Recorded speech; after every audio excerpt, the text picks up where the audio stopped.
I basically try every day to reach him. Let's talk about projects, let's talk about things. And it's very frustrating because he won't respond. And I go to volleyball like 3 times a week, and I'm talking to him and say, when are we gonna start? When are we gonna start? When are we gonna start?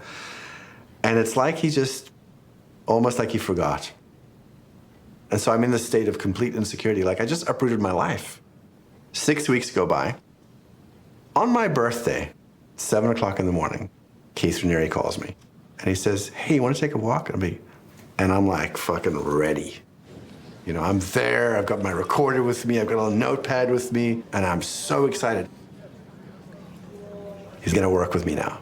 I'm in heaven. When will you be asleep? When will you be up? Really, it entirely depends on like what your schedule is. I will work around it. Anytime. Keith, pretty much anytime. Like anytime you say.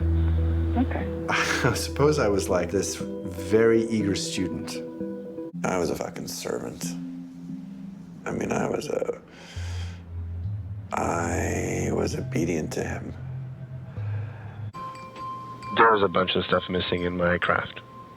I'd like if you are willing to maybe help show me some of the things that I don't currently have. I can just give you what I see. Uh-huh. Well, you understand human beings like nobody I know.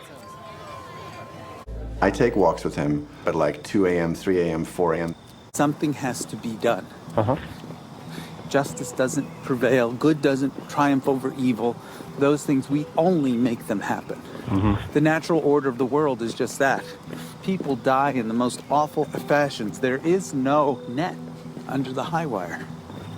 Mm-hmm. Something has to be done. And we're that person. There is no other someone. We are the someone. You know what I mean? And in that moment, I remember thinking, this guy fucking knows me like nobody has ever known me. Like nobody in my family knows me. He knows me. And I'm astounded. And I remember going, I didn't sleep much that night. And I was writing in journals and writing about like all these things and how much that it impacted me. And how much I yearned to be like him. I felt that there was a closeness. The highest IQ in the world is telling you that you're the one. You're smart enough to get me. That's, I don't know, it could be pretty intoxicating. Nancy said to me, it's extraordinary this relationship you have with Keith. And I was like, why? She says, because you're his only male friend.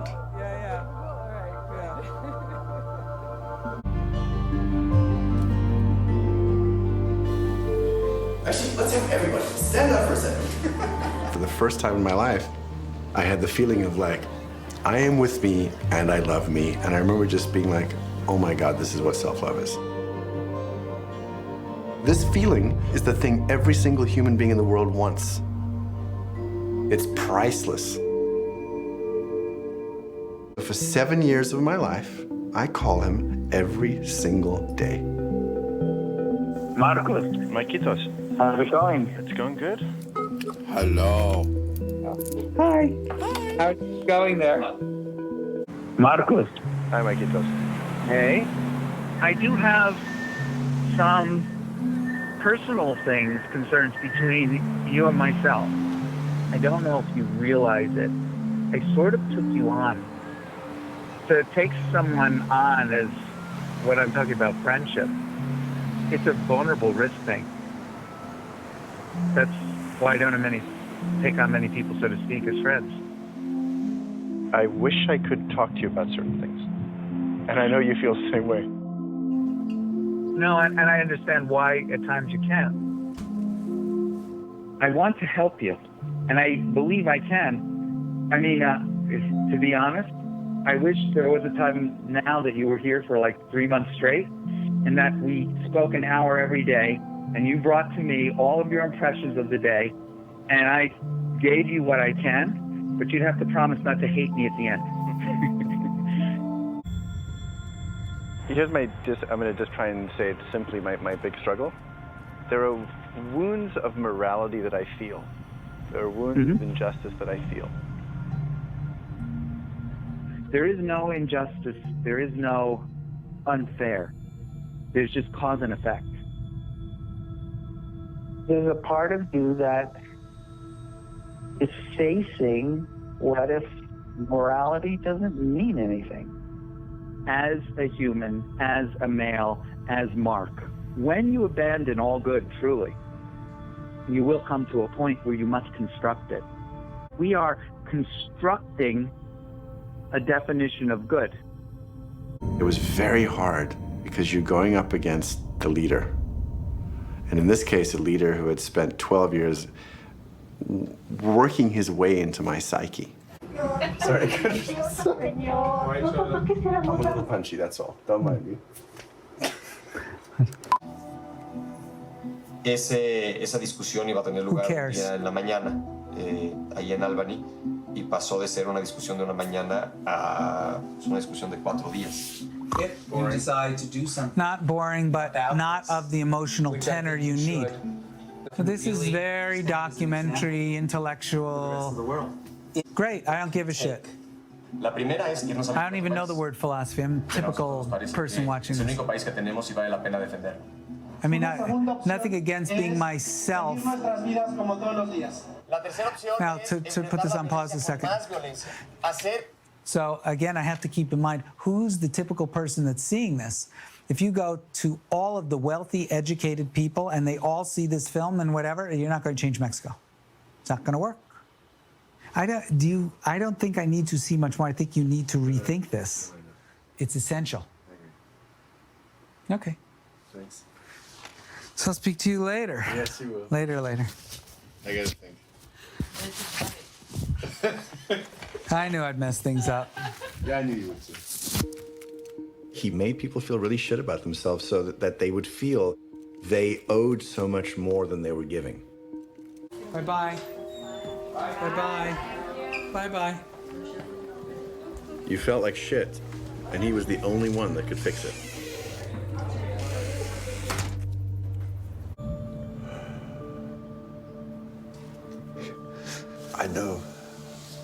I know he gets pleasure in this.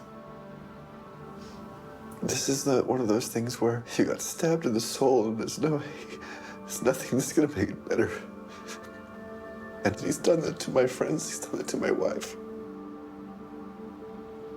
And he knows he did. And that was his joy.